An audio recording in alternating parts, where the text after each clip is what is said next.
উপলক্ষে আজকে এখানে আমাদের মাঝে উপস্থিত আছেন মাননীয় কমিশনার, উপস্থিত আছেন আমার সহকর্মীবৃন্দ, বিভিন্ন সরকারি দপ্তরের সম্মানিত কর্মকর্তাবৃন্দ, বৈষম্য বিরোধী ছাত্র আন্দোলনের সম্মানিত নেতৃবৃন্দ, শহীদ সাগরের পিতা সহ বিভিন্ন শিক্ষার্থী, স্কুল কলেজের শিক্ষার্থীবৃন্দ এবং প্রিন্ট ও ইলেকট্রনিক মিডিয়ার সম্মানিত সাংবাদিকবৃন্দ, আমি আপনাদের সকলকে আজকের এই কর্মসূচিতে আপনাদের অংশগ্রহণ করার জন্য শুভেচ্ছা জানাচ্ছি, সালাম জানাচ্ছি।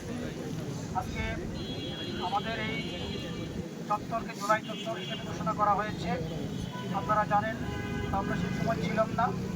আপনারা যারা এই এলাকার বাসিন্দা, যারা এই ময়মনসিংহ শহরের দীর্ঘদিন যাবৎ আছেন, তারা জানেন এই ময়মনসিংহ শহরের আন্দোলনের সূত্রপাত হয়েছিল এই জায়গা থেকে, এবং এই জায়গা আমাদের জন্য একটা শক্তির উৎস হয়ে থাকুক, এটা আমাদের জন্য প্রেরণার উৎস হয়ে থাকুক, এবং আগামী দিনের যে কোনো অশুভ শক্তির বিরুদ্ধে লড়াইয়ের একটা কেন্দ্রস্থল হয়ে থাকুক আমাদের এই জুলাই চত্বর।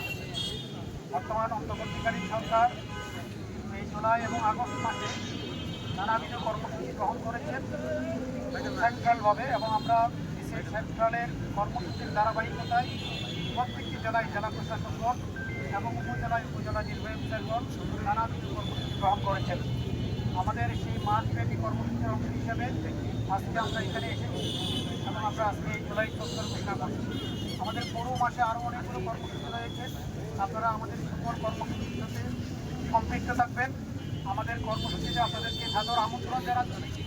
আপনারা আমাদের এই কর্মসূচি স্বতঃস্ফূর্তভাবে অংশগ্রহণ করে আমাদের কর্মসূচি আপনারা সাফল্যমণ্ডিত করবেন।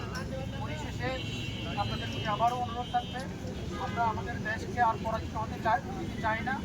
আমরা আর কোনো শক্তির হাতে আমরা আমাদের তারুণ্যের ভাবনাকে আমরা নিষ্পেষিত হতে দিতে চাই না।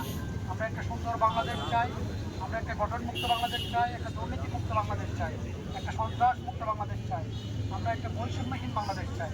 সেই বৈষম্যহীন বাংলাদেশ গড়ার প্রতিজ্ঞা, প্রত্যয় আমাদের এই জুলাই মঞ্চ থেকে সেই প্রত্যয় ঘোষিত হোক, এই আশাবাদ ব্যক্ত করে এবং আবারও আপনাদের সকলকে এই কর্মসূচিতে উপস্থিত থাকার জন্য ধন্যবাদ জ্ঞাপন করে আমি আমার বক্তব্য শেষ করছি। ধন্যবাদ। আসসালামু আলাইকুম।